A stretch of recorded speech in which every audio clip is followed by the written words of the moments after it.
할렐루야, 존귀하신 하나님의 이름을 찬양합니다. 오늘도 기쁘고 감사한 마음으로 우리 하나님을 예배하기 원합니다.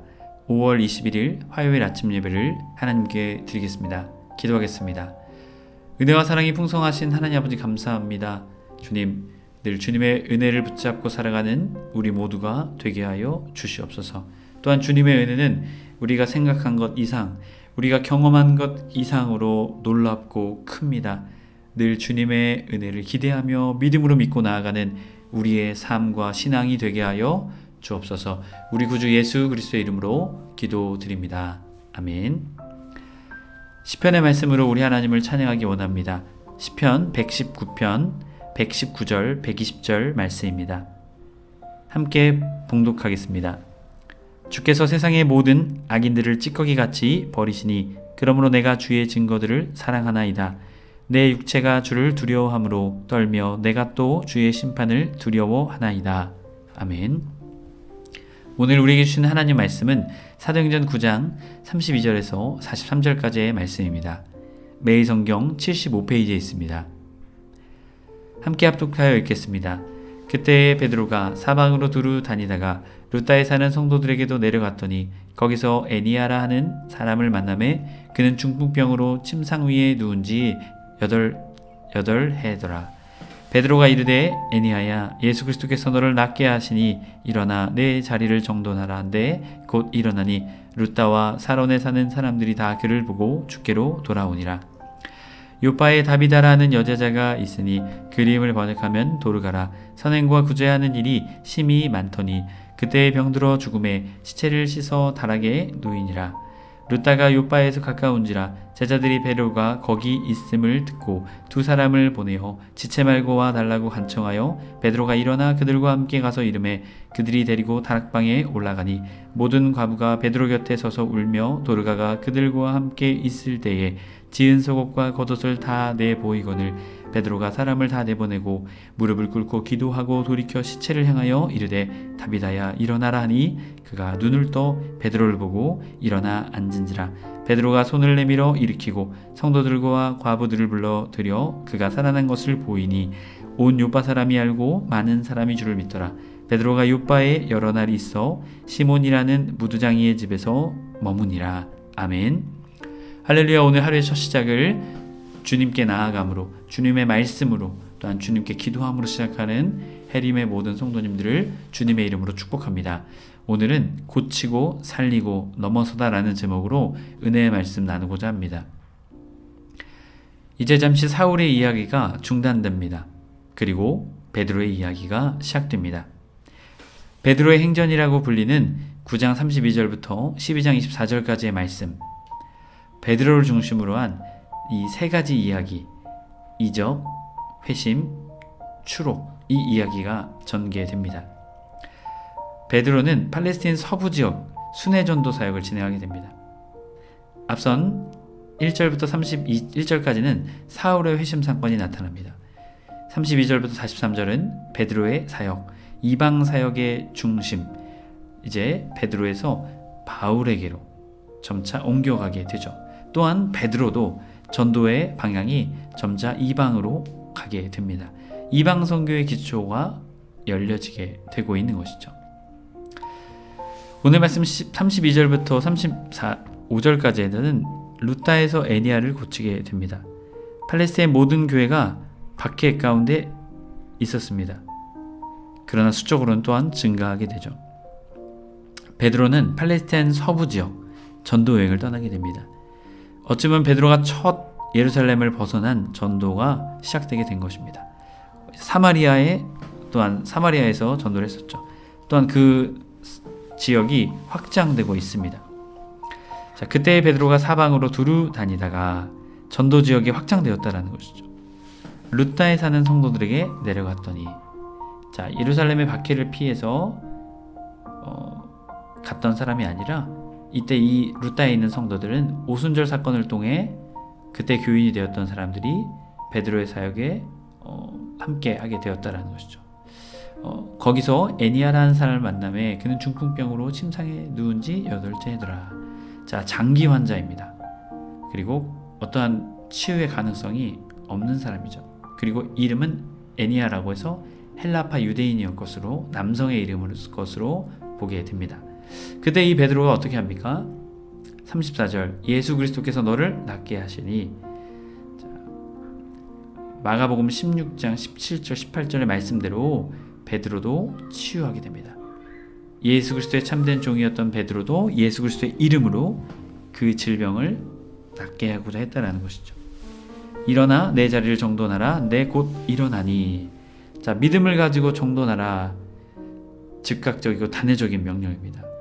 그러자 어떻게 해요? 곧 애니아가 일어나게 되었다는 것이죠. 루다와 사론에 사는 사람들이 다 그를 보고 주께 돌아오니라. 자, 애니아를 치료하는 것을 보고 주님께 많은 이들이 돌아오게 되었다는 것이죠. 자, 육신의 이 치유는요, 초대교회의 중요한 전도의 통로였습니다. 예수 그리스도의 능력, 그것을 보고 회심하고 돌아온 이들이 많았다라는 것이죠. 베드로는 치유함을 통해 루다에서 애니아를 치유함으로 많은 이들을 주님께로 돌아오게 합니다. 이를 통해서도 이 베드로가 예수님의 참된 제자였음을, 참된 종이었음을 우리에게 증거해 주는 것이죠. 이어지는 36절부터 마지막 43절까지는 요바에서 다비다를 살립니다. 요바에 다비다라는 여자자가 있으니 이를 번역하면 도르가라. 이 다비다라는 이름은요, 영양, 그 동물 영양, 빠르고 또한 품이 있고 은혜로움, 아름다움을 상징합니다. 바로 이 여인을 만나게 되었다라는 것이죠. 근데 이 여인은 어떠한 여인이었습니까? 선행과 구제한 일이 심히 많은 여인이었습니다. 당시의 아람어 또한 헬라식 이름을 두 가지를 다 가지고 있는 경우가 많았습니다. 그렇기 때문에 이 여인도 헬라파 유대인이었을 것으로 보게 됩니다. 다비다라고 도르가라는 이 여인이었기 때문이죠. 자, 이 여인이 어떻게 됐습니까?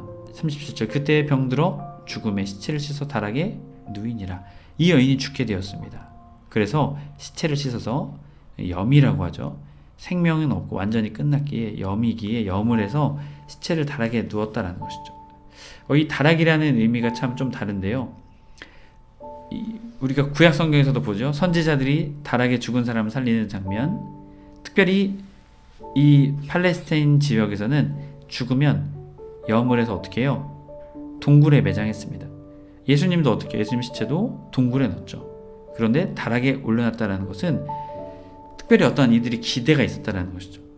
그리고 어떻게 해요? 베드로를 불렀다라는 것입니다.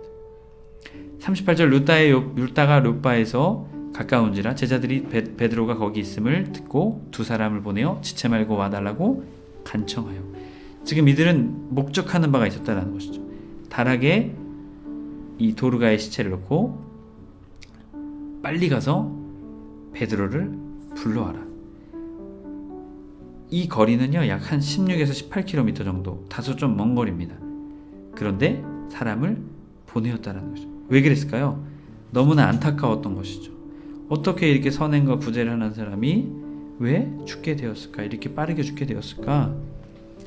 그래서 베드로를 청하게 되었다는 것입니다. 39절 베드로가 일어나 그들과 함께 가서 이르매 그들이 데리고 다락방에 올라가니 모든 과부가 베드로 곁에 서서 울며 도르가가 그들과 함께 있을 때에 지은 속옷과 겉옷을 다 내보이거늘. 자, 그들이 베드로를 불렀던 이유는 무엇입니까? 이 여인, 도르가라는 이 여인을 도와주옵소서, 도와주세요. 이 모든 과부는요, 이 도르가에게 도움을 받았던 사람들입니다. 그녀의 구제와 헌신이 이들에게 속옷과 겉옷까지 다 만들어 주었다. 이 여인이 참 많은 것들을 도와주었다라는 것을 보이면서 이 여인에게 어떻게 할 수만 있다면 은혜 베풀기를 원했다라는 것이죠. 40절 베드로가 사람들을 다 내보내고 무릎 꿇고 기도하고 돌이켜 시체를 향하여 이르되 다비다야 일어나라. 다비다 쿰 하니 그가 눈을 떠 베드로를 보고 일어나 앉은지라. 아멘. 자, 이 베드로가 기도하는 모습이죠. 마치 회당장 야이로의 딸을 살리시는 예수님의 모습을 보게 됩니다. 무릎을 꿇고 당시에 서서 기도했었는데요. 무릎을 꿇었다는 것은 간절하게 기도했다는 것이죠. 그때에 하나님의 놀라운 은혜가 이 여인의, 이 다비다의 생명을 돌아오게 합니다. 눈을 뜨고 베드로를 보고 일어나 앉는 놀라운 은혜를 베풀게 됩니다. 41절, 베드로가 손을 내밀어 일으키고 성도들과 과부들을 불러 그가 살아난 것을 보이니 죽은 자의 살림, 예수님을 보게 됩니다. 42절, 온 요파 사람들이 알고 많은 사람이 주를 믿더라. 베드로가 요파에 여러 날 있어 시몬이라는 무두장의 집에 머무니라. 자, 이 무두장이는 짐승, 가축, 가공업자였습니다. 냄새나고 무역을 위해 부정한 직업이었죠. 그런데 어떻게 해요? 유대인이었던 베드로가 이 무두장이의 집에, 시몬의 집에 머물게 됩니다. 점차 이 베드로의 모습, 고치고 살리고 유대인으로서 가까이 하지 말아야 될 이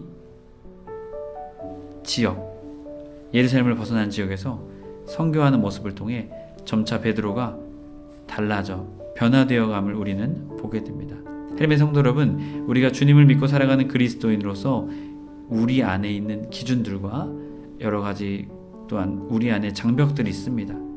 주님의 사랑을 더 나누지 못하게 하는 장벽, 또한 우리의 가치관, 또한 우리의 생각들, 기준들이 있을 것입니다.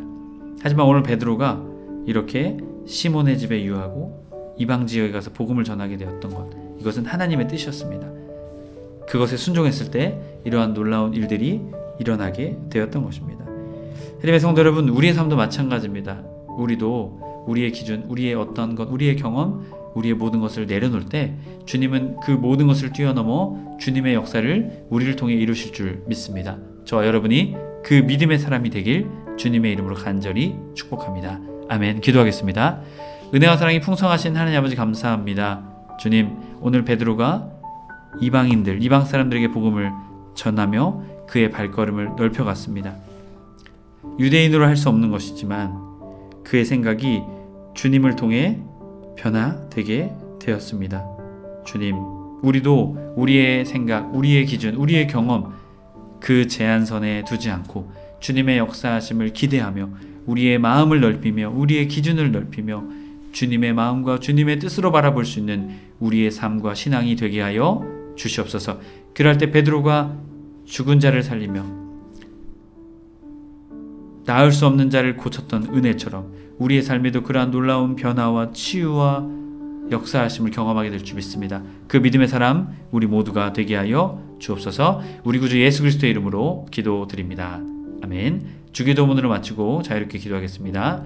하늘에 계신 우리 아버지여, 이름이 거룩히 여김을 받으시오며 나라의 마옵시며 뜻이 하늘에서 이룬 것 같이 땅에서도 이루어지이다. 오늘날 우리에게 일용할 양식을 주옵시고 우리가 우리에게 죄 지은 자를 사하여 준 것 같이 우리의 죄를 사하여 주옵시고 우리를 시험에 들게 하지 마옵시고 다만 악에서 구하옵소서.